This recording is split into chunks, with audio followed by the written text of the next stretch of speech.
Ok, continuăm cu săgetătorii. Pentru voi, dragii mei, din punct de vedere, hai să spunem așa, al ascendentului vărsător în primul rând, să începem cu începutul, da? Cei care știți că aveți ascendentul săgetător, dacă nu vă cunoașteți ora nașterii și nu știți nimic și doar sunteți născuți în zodia săgetătorului, puteți să ascultați, puteți găsi anumite indicii.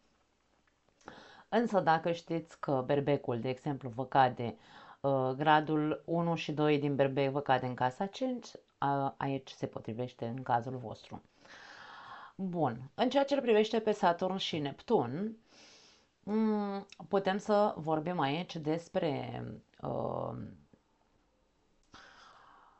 uh, casa 5-a, care este casa creativității, da, este casa ego-ului nostru, este casa copiilor, a distracției, a speculației și a iubirii pasagere în general. Aceste planete vor pune în evidență tot ceea ce idealizezi tu la nivel egoic, să spunem așa, da? Pentru că este, după cum am spus, casa ego-ului nostru. Aici se află tot ceea ce noi ne dorim să creăm în viața noastră. Vorbind despre energia berbecului în această casă, putem să vorbim despre acel ego care, să spunem, vreau, nu știu, vreau nu știu câți copii sau vreau ca copiii mei să ajungă nu știu cum sau vreau ca proiectele mele să ajungă nu știu unde. În ceea ce privește pe Saturn și Neptun, um, Saturn vine cu maturizare și cu asumare în ceea ce privește aceste proiecte. În cazul în care, cum aici vorbim despre casa speculației, de exemplu, unii dintre voi poate sunteți tentați în această perioadă din impuls, așa, să începeți să investiți, nu știu, investiții riscante pot fi, atenție, da? Berbecul se riscă foarte mult și aici, cum vorbim despre tine, ca și cum aici acționezi ca un berbec în casa 5-a, nu intra în, evită cel puțin până la jumătatea lunii iulie, adică luna viitoare, evită să faci tot felul de speculații sau încercări de investiții unde ar putea să existe niște riscuri. Trebuie să îți asumi o responsabilitate în legătură cu investițiile care vrei să le faci, da? Pentru că pot fi pur și simplu speculații sau iluzii, ok? Că sunt financiare, că sunt de ordin amoros, nu știu, vrei tu să cucerești pe nu știu cine, care poate, nu știu, habar n-am, poate, na, zic, că ai standardele foarte înalte și vrei neapărat să cucerești pe nu știu cine. Poate te poți îmbăta cu apă rece, da? De-aia spun, încercați să fiți cât mai realiști posibil. Saturn îți va arăta o realitate într-un fel sau altul și tu va trebui să știi să o captezi. Pentru alții dintre voi pot exista probleme cu copiii, dacă aveți copii, bineînțeles. În ce sens? Voi să aveți o imagine construită asupra copiilor voștri, adică, nu știu, copilul meu e cel mai bun copil din lume, nu o să facă niciodată prostii sau nu face prostii sau nu știu. Aici e posibil să te dezamăgești în această perioadă, um, pentru că e posibil să ți se arate, Saturn îți arată o fațetă a copiilor tăi pe care tu nu o cunoști. În această perioadă vei vedea. Pe de altă parte,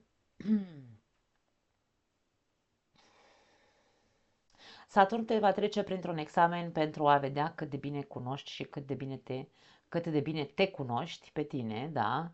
Și cât de bine te exteriorizezi, pentru că este casa unde noi ne afirmăm sau ne... Da, vrem să, nu știu, să punem piciorul în prag dacă vrei cu berbecul, vrem să ne afirmăm, să fim văzuți, să fim apreciați și valorați. Ok? Și Saturn e ca și cum te trece prin examenul um, personal, într-un fel sau altul, și te invită într-un fel sau altul, din nou, să treci la acțiune în ceea ce privește consolidare a eului tău, însă să fie mai matur. Să nu mai fie atât de uh, să ceară atât de multă validare din partea celorlalți, da? să te ocupi mult mai mult de tine, într-atât încât să nu ai nevoie de validare din exterior, ok? Pentru că este casa în care noi avem nevoie să fim văzuți și să fim apreciați, ok? Va fi o perioadă destul de încărcată pentru voi în ceea ce vă privește, în care va trebui să vă responsabilizați, fie să fiți părinți, în primul rând pentru voi, da? E ca și cum dacă tu ești părinte în momentul de față pentru un copil, întâi trebuie să înveți să fii părinte pentru tine, tu să știi să te conduci pe tine și apoi să îți crești copilul într-un mod ca un adult responsabil, să poți să crești un adult responsabil, da? Cam despre asta este vorba din punctul meu de vedere.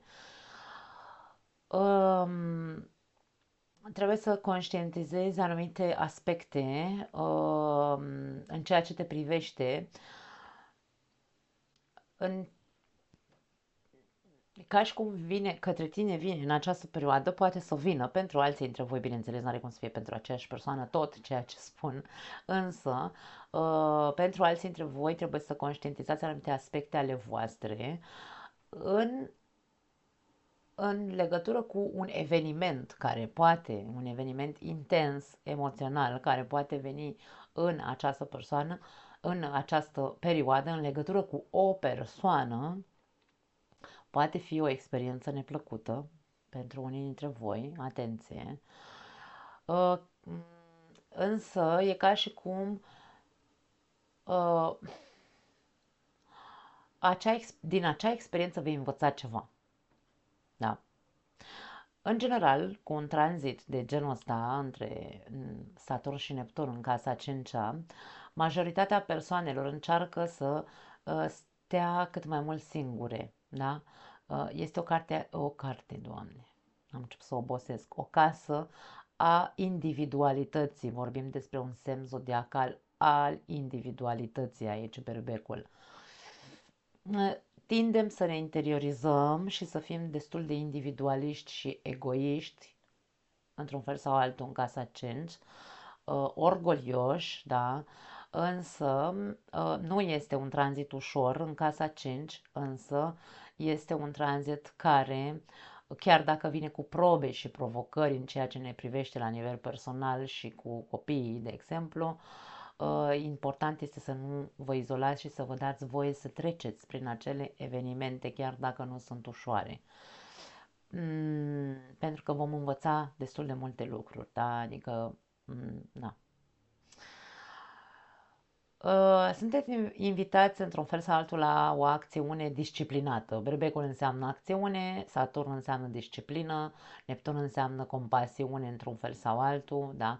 Deci o acțiune disciplinată care să contribuie la consolidarea noului tău eu, ca părinte pentru tine, ca părinte pentru copiii tăi, ca părinte pentru creațiile tale și proiectele tale, da? Jupiter părăsește casa ta a 7-a și se mută în casa a 8-a pe 9 iunie. Timp de un an de zile în casa ta a 7-a, casa 7 este casa parteneriatelor sau casa, hai să spunem așa, a relațiilor personale. Pentru cei care aveți o căsnicie, aici este casa căsniciei. Așadar, Jupiter timp de un an de zile ți-a oglindit sau ți-a arătat, pentru că e o casă de oglindire, este o casă de echilibru în care trebuie să existe un, o reciprocitate între tine și cei cu care ai o relație personală. Și aici putem să vorbim despre faptul că Jupiter timp de un an de zile ți-a oglindit multe lucruri în legătură cu tine și cu relațiile tale. Unii dintre voi poate că, hai să zicem așa, unii v-ați căsătorit, alții ați semnat anumite contracte, alții ați vrut să faceți totul alături de persoana iubită. Aici vrem în casa 7 să fim, să facem totul împreună. Alții dintre voi ați cunoscut persoane, de ce nu de altă naționalitate, în cazul în care vorbim despre cei singuri. Relații la distanță poate să fie pentru alții dintre voi. În ultimul an, relația voastră a fost mai mult la distanță decât unul lângă celălalt, da. Uh, Alții ați făcut asocieri mentale, da, Gemini în casa 7-a, asocieri mentale, uh, ați construit un puzzle în viața voastră în legătură cu relația voastră sau cu anumite relații personale. Ați încercat să puneți niște piese cap la cap, mm, care să vă ajute să înțelegeți mai multe fațete sau, da, mai multe, să înțelegeți fața persoanelor cu care tu ai avut relațiile personale, ori partenerul de viață să-l înțelegi mai bine, ori să înțelegi ce s-a întâmplat în relația voastră în ultimul an. Ai încercat să cauți un sens aici. Cu Jupiter întotdeauna căutăm un sens a unor, nu știu, conexiuni mentale tip puzzle pe care le facem, da? Așadar, ce ai văzut în ultimul an? Ce oglinzi ți s-au pus în față? A existat reciprocitate în ultimul an între tine și ceilalți? Au existat... ce ai învățat în ultimul an? Din relația ta, din relațiile tale. Pentru că acum Jupiter intră în casa 8-a. În casa 8-a este diferită de casa 7, aici totul este mult mai profund, emoțional, vorbind și de rac la nivel emoțional. Unde focusul tău va fi, probabil, centrat pe căutarea acelui sens în cazul în care nu l-ai găsit în ultimul an. Să cauți sensul sau să încerci să găsești sens în ce fel, în ce simți. Ce simți față de relația sau partenerul pe care îl ai. Pentru că poate unii dintre voi nu știți ce mai simțiți, bineînțeles. Aici, în ultimul an sau din totdeauna voi sunteți o persoană gânditoare. Deci aici voi gândiți despre partenerul de viață, nu simțiți. Aici e momentul să simțiți, da? Și de aia este un proces de un an de zile în care Jupiter te va face să pui să treci prin filtrul sentimentelor cu adevărat sau a sufletului, dacă vrei, uh, și să nu mai gândești, doar să gândești și să judeci în legătură cu partenerul de viață. Acum, în cazul în care unii dintre voi ați trecut printr-un stres psihologic sau poate acum începeți să simțiți un anume stres psihologic sau un stres emoțional în legătură cu partenerul de viață, acest tranzit al lui Jupiter vă poate ajuta într-adevăr să vă vindecați din punct de vedere emoțional și să vă regenerați.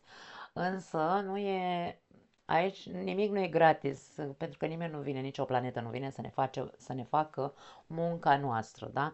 Noi trebuie să punem credință, noi trebuie să punem încredere în noi, în partenerul de viață. Important este să te întrebi întâi, începe procesul cu a-ți clarifica ce simți față de partenerul de viață, nu doar ce gândești, insist, da? Clarifică-ți aceste sentimente. Nu pot să spun altceva pentru că casa 8 este o casă de fuziune cu celălalt. Dacă tu în momentul de față nu te mai simți legat sufletește de partenerul de viață,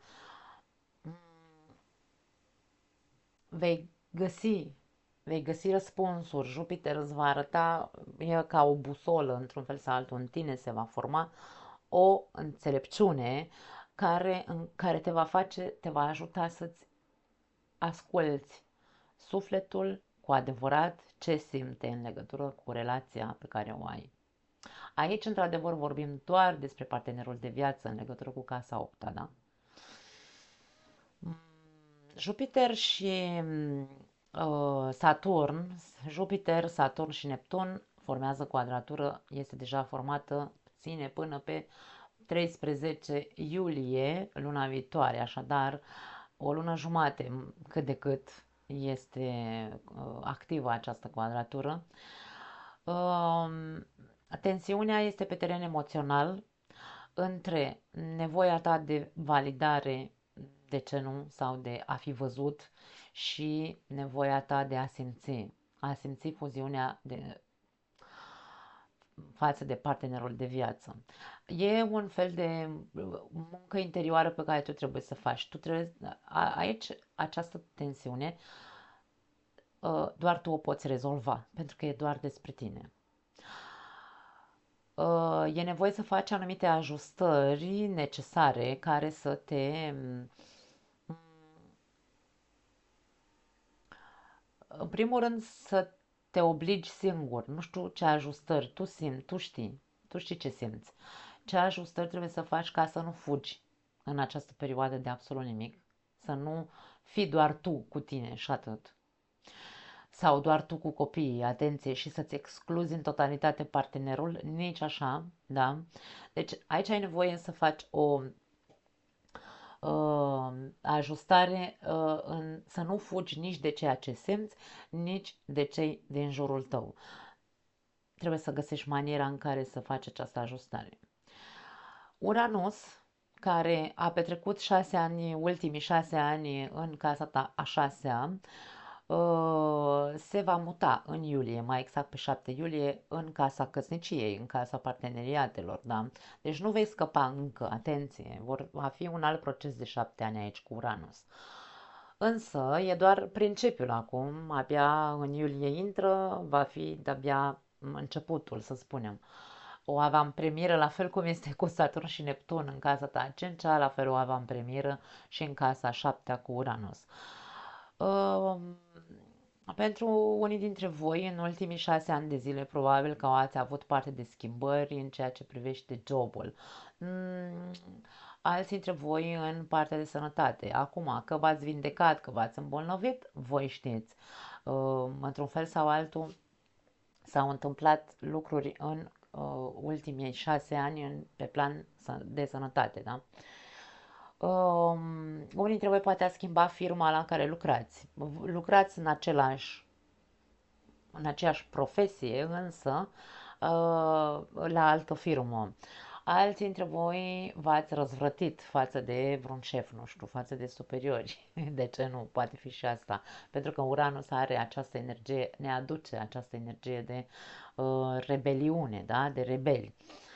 Alții dintre voi ați învățat, sau poate alții dintre voi nu ați făcut niciun fel de schimbări de genul ăsta, ați stat și v-ați chinuit. 6 ani de zile ați fost așa stresați pentru că vă era frică să nu vă pierdeți locul de muncă. Având taurul aici, taurul poate ține cu dinții, accepta orice, da, aici cu Uranus a acceptat tot felul de, nu știu, cu tremure care s-au întâmplat la job, au trecut peste, au stat, au rezistat, însă nu s-a schimbat nimic. Uranus, să nu uităm că face un pas în Gemeni și după aia se întoarce înapoi. Am spus asta în introducere. Dacă n-ați văzut introducerea, mergeți și vedeți-o chiar dacă e lungă, pentru că dau informații foarte bune sau folositoare, să zicem așa. Așadar, unii dintre voi poate că ați ținut cu dinții de locul ăsta, de jobul ăsta în care să nu se miște, să nu se schimbe nimic, că voi sunteți ok așa acolo. Poate fi și asta. Alții dintre voi ați învățat lucruri noi la job. De ce nu? Uranus aduce întotdeauna noutate, schimbare și așa mai departe. S-au schimbat lucruri în acești 6 ani. Ori v-au introdus tehnologia, nu știu, calculatoare sau laptopuri sau tablete sau telefoane la job, da? Mm, au existat anumite schimbări și în rutina ta, da. Rutina de zi cu zi, poate că a fost dată peste cap, într-un fel sau altul. Așadar, pe 7 iulie, Uranus face primul pas în casa ta a 7-a, unde va începe să zguduie terenurile sau terenul acelor relații care nu funcționează bine, acele relații superficiale. Vorbind despre gemeni aici, putem să vorbim despre dualitate, despre relațiile care nu funcționează bine în sens de comunicare, persoane care nu se înțeleg între ei de cine știe câți ani de zile, dar încă stau împreună. Cei care nu au libertate de expresie, atenție, Uranus înseamnă libertate, Gemini înseamnă comunicare. Cei care nu au libertate de expresie în relația lor și nu au niciun fel de satisfacție și încă stau, nu sunt satisfăcuți în relația lor, însă încă stau în acea relație, Uranus va cutremura într-un fel sau altul, vine cu surprize. Uranus nu se poate niciodată, aproape niciodată nu se poate preciza cu exactitate ce fel de energie aduce Uranus. E surpriză, surpriză. Turnul din tarot, ce să-i facem? Nu știm. Se poate întâmpla orice. Mm, Uranus cere... mm, dacă motivele pentru care stați în relație sunt economice sau, vezi, Doamne, stau de dragul copiilor, și asta poate să fie, da? Sau pur și simplu suntem atașați. M-am obișnuit în relația asta, cu toate că Gemeni aici, cu Gemeni nu există atașament, din contră, e foarte multă dezlipire, răceală. Poate că Jupiter v-a răcit față de partenerul de viață în ultima perioadă, poate fi și asta. Și Uranus vine bomboana de pe colivă și vă hotărâți să, nu știu, uite, ne dezlipim de tot, că dacă tot nu ne mai leagă nimic aici, e posibil unii dintre voi cu Uranus, când face primul pas, să, na. Ideea cu Uranus este că nu scapă nimeni, nici cei care au relații bune, nici cei care au relații proaste. Pentru că Uranus este factorul surpriză.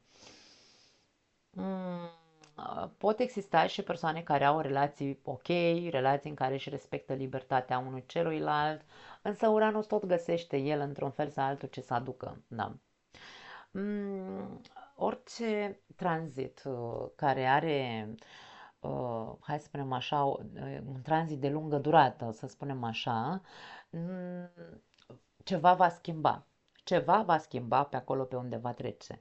Așa cum se văd schimbări la nivel de Saturn, la nivel de Pluto, la nivel de Neptun, la nivel de Uranus, se văd anumite schimbări și când vorbim despre Jupiter, da, păi, pentru că el stă doar un an de zile într-un semn zodiacal, da, păi, la acești giganți care stau câte 3, 5, 14, 20 de ani într-un singur semn, da? Așadar, va găsi ceva care să schimbe în relația voastră. Pot fi lucruri bune, bineînțeles, nu neapărat că vine cu cine știe ce dezastre. Însă, e clar că fiecare dintre voi trebuie să faceți sau să fiți pregătiți pentru a face schimbări în relația voastră în următorii 7 ani, când, bineînțeles, Uranus va intra definitiv în Gemeni. Deocamdată e doar primul cutremur, prima zguduială, să spunem așa, da. Marte se află în casa ta a noua, îl avem aici. Marte îți dă, într-un fel sau altul, vitalitate, energie, um, îți dă curajul să spui ce gândești, îți dă curajul să-ți aperi credințele. Um, Acum, ideea care e pe negativ aici, pentru că Marte este o planetă agresivă, să nu uităm, da? E guvernatorul berbecului, asta este esența lui Marte, să fie agresiv, impunător și așa mai departe. Când e în leu, are foarte mare forță Marte, da? Mm, În momentul în care ne identificăm cu adevărat cu credințele noastre sau cu modul în care noi gândim, adică aici e ca și cum suntem dogmatici. Eu gândesc, aici avem leul, cum gândești tu sau care sunt credințele tale? Poate fi vorba pentru unii dintre voi de faptul că sunteți foarte, uh,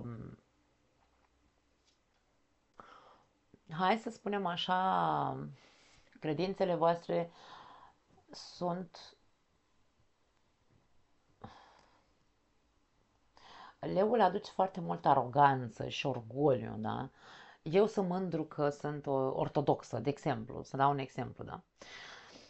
Uh, și sunt atât de mândră încât n-are cum să mă convingă pe mine nimeni altcineva că o altă religie poate fi, da, e un exemplu tâmpit, pur și simplu, că să mă convingă altcineva că că alte religii sunt mult mai, nu știu, sănătoase decât ortodoxismul, să spunem așa, da. În momentul în care ne identificăm la nivel dogmatic cu o anume filozofie, religie sau o viziune sau modul în care noi gândim este atât de dogmatic, încercăm să-i facem pe ceilalți, da? Pentru că aici avem multă energie de potență și dominare, da?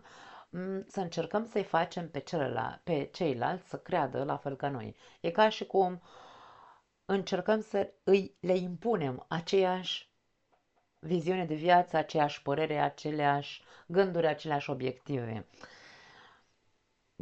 Când încerci să dai în cap cuiva cu o părere, n-ai cum când ești refuzat, o iei personal. Atunci, aici vorbim despre foarte mult orgoliu. Aici foarte multă prepotență în ceea ce privește dogmele, aroganță, atenție mare, da? Deci eu nu critic, pur și simplu spun ce aduc aceste energii. Dacă nu mă credeți, mergeți înapoi că am vorbit. Căutați și pe alte canale explicațiile despre Marte, despre Leu, ca să nu ziceți că am eu ceva cu voi, Doamne ferește. Marte în casa nouă nu cunoaște limite, atenție mare. Marte în casa nouă nu cunoaște limite. Nu își cunoaște limitele, e ca și cum acel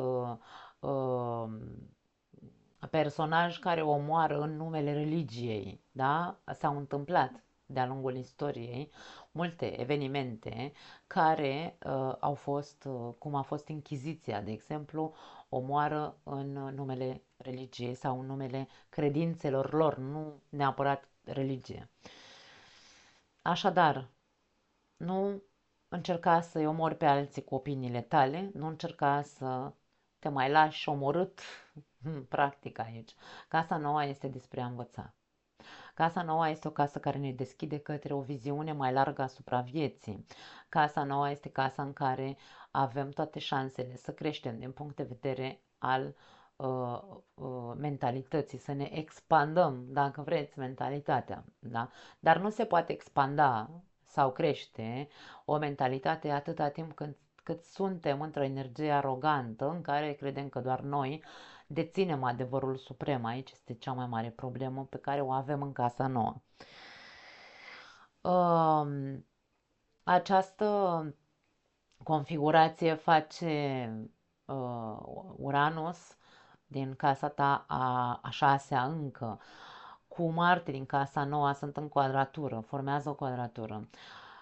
Acest aspect provoacă tensiune între ideile pe care tu vrei probabil să le implementezi cuiva, ori vrei să le implementezi, nu știu, pe oriunde te duci, pentru că ai o casă de călătorii. Acolo unde tu ajungi, încerci să-ți spui părerea ta că așa este, da? Și bați cu pumnul masă. Nu există flexibilitate. Tensiunea este în aer, se cunoaște, se vede, se simte și acele idei pe care tu vrei să le implementezi ori la job, atenție, poate fi și asta, da? Deci aici putem să mergem dintr-o casă în alta aici, casa nouă, casa șasea, să încerci să impui ideile tale la job sau în legătură cu, nu știu, uite, vrei să te ocupi de tine, să slăbești, de exemplu, sau să, nu știu, să te îngrași, de ce nu? Mm, Poți să începi să faci cu idei de-astea așa dogmatice și să zici, mm, eu mi-am scris aici niște chestii și uite, chiar o să citesc pentru că cred că e interesant. Nu știu dacă vă regăsiți, dar o să-mi spuneți în comentarii dacă e. Ideile impuse cu forța, chiar și față de tine, în ceea ce privește sănătatea ta sau o altă persoană din jurul tău, poți să spui, ia pastilele astea sau ia nu știu ce sau trebuie să mănânci nu știu ce. Sau tu, nu știu, uite, îți vin idei nebunești aici cu Marte în casa nouă, că ai văzut tu de nu știu ce Dumnezeu articol, de nu știu ce Dumnezeu țară, ai văzut că nu știu ce dietă funcționează și nu știu, sau nu știu ce pastile funcționează și începi să iei tu de capul tău deciziile, să te faci tu bine singur sau să îți faci tu o dietă personalizată doar pentru că ești așa centrat cu o viziune de tunel să faci ce crezi tu că e bine pentru tine, crezând ce ai văzut prin alte articole sau țări sau rețele sociale.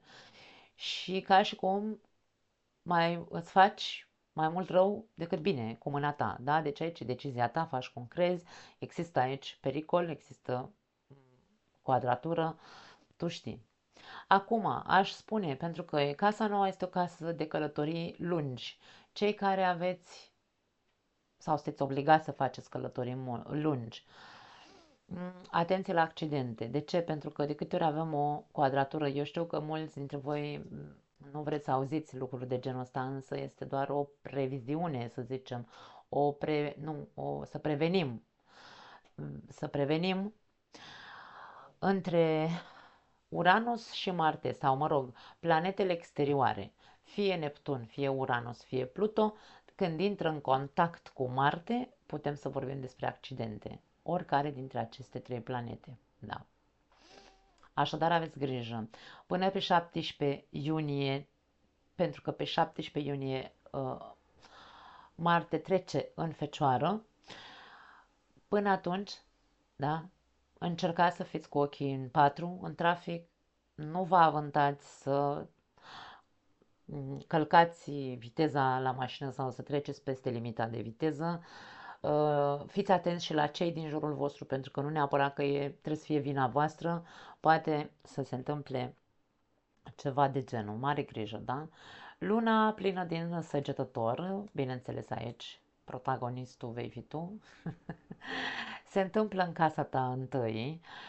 Luna plină pune lumină, luna plină te pune în evidență într-un fel sau altul. Unii dintre voi probabil că veți reuși să vă simțiți mai bine cu voi înși în această perioadă, veți ajunge la o concluzie în ceea ce vă privește și ca și cum în sfârșit de pe 11 încolo începi și tu să te vezi diferit. Da? Și poate că vei avea intenția să te apropii un pic mai mult de ceilalți, de cei din jurul tău. Pe 25 iunie avem lună nouă în Rac, care se va întâmpla tot aici în casa ta a 8-a. Luna nouă știm că este un început de ciclu nou cu intenții puse din partea noastră. Intențiile sau semințele de intenție pe care poți să le plantezi în această perioadă, începând cu 20-25 iunie, sunt către apropierea emoțională față de partenerul de viață sau, dimpotrivă, primii pași în care să te gândești la divorț. Depinde de circumstanțele fiecăruia dintre voi. Nu pot să spun altceva pentru că eu nu știu ce se întâmplă în viața voastră privată. Însă energiile spun ambele variante. Pluto se află în Vărsător și se află în casa ta a treia. Pluto va sta aici 20 de ani. În momentul de față este în retrogradare și, într-un fel sau altul, retrogradarea ajută foarte mult și a lui Pluto și a oricărei alte planete. O retrogradare este foarte bună pentru că ne dă posibilitatea să revizuim ce vrea această planetă, într-un fel sau altul, să schimbe la noi. Vorbind despre casa a treia, aici putem să vorbim despre a revizui modul în care tu te relaționezi cu ceilalți, modul în care vorbești cu ceilalți, pentru că tu poți să ai o formă, un fel de a vorbi rece. Vărsătorul este un semn zodiacal rece, o energie rece, e o energie mentală, nu este o energie emoțională, este o energie masculină. Și aici ca și cum ești foarte detașat din punct de vedere emoțional și tu când vorbești cu cineva pare că nu neapărat că te cerți, ci pare că ești foarte așa cumva înțepat. Poate fi pentru unii dintre voi. Revizuiește-ți acest mod. Casa a treia nu ne vorbește doar despre comunicare, ne vorbește și despre ascultare. Cum îi asculți pe ceilalți? Cum interpretezi ceea ce ți se spune? Pentru că toate aceste lucruri află în casa a treia. Da. Cum te relaționezi? Modul în care vorbești, modul în care asculți, modul cum interpretezi ceea ce ți se spune. Revizuiește aceste aspecte. În momentul în care Pluto se va pune în mers direct, se va activa din nou aici ceva în legătură cu acest mod al tău de a vorbi, gândi, asocia, interpreta și asculta. Um, Timp de 20 de ani, Pluto va sta în această zonă a vieții tale și va distruge, să ne înțelegem, da? Va distruge tot ceea ce, toate acele forme de comunicare care te caracterizează uh, și relațiile va scoate din viața ta persoanele. Acum, dacă tu ești o persoană foarte. Pentru că vreau să rămână clar ce vreau să spun. Dacă tu ești o persoană foarte rece sau rece, vorbești înțepat, ca și cum n-ai avea sentimente, ceilalți vor tinde să iasă din viața ta. Nu e că, vezi, Doamne, a venit Pluto și pleacă lumea din viața ta, a venit Pluto ca ceilalți să vadă odată pentru totdeauna că nu se poate accepta modul în care tu te comporți, modul în care tu interpretezi și așa mai departe. Și, bineînțeles, invers. Tu poți să fii cel care, poate tu ești înconjurat de persoane, pentru că casa a treia este despre mediul nostru înconjurător cel mai apropiat. Vecinii, părinții, familia în general, da, frații, verii, nu știu, toți cei cu care intrăm în contact și fac parte dintr-un soi de nucleu apropiat în jurul nostru. Așadar, aici se poate întâmpla în două feluri. Pentru unii dintre noi într-un fel, pentru alții dintre noi în alt fel. Poate tu ești cel care ești sătul de persoane care n-au sentimente față de tine, nu au respect față de tine și tu să fii cel care îi scoți unul câte unul din viața ta, poate să fie și asta, de ce nu, da? Rup relații cu frații, cu vecinii, uh, cu toată lumea de pe lângă casă. Tot ce este toxic, Pluto va scoate din viața ta, pentru că uh, asta e rolul lui. Cei care aveți relații bune, Pluto vine să vă aducă și mai multă construcție, să zicem, în relațiile de genul ăsta. Cam asta este ceea ce pot să spun pentru voi. Da, vă aștept să-mi povestiți. Vă pupăcesc, dragii mei, și ne vedem data viitoare. Ceau!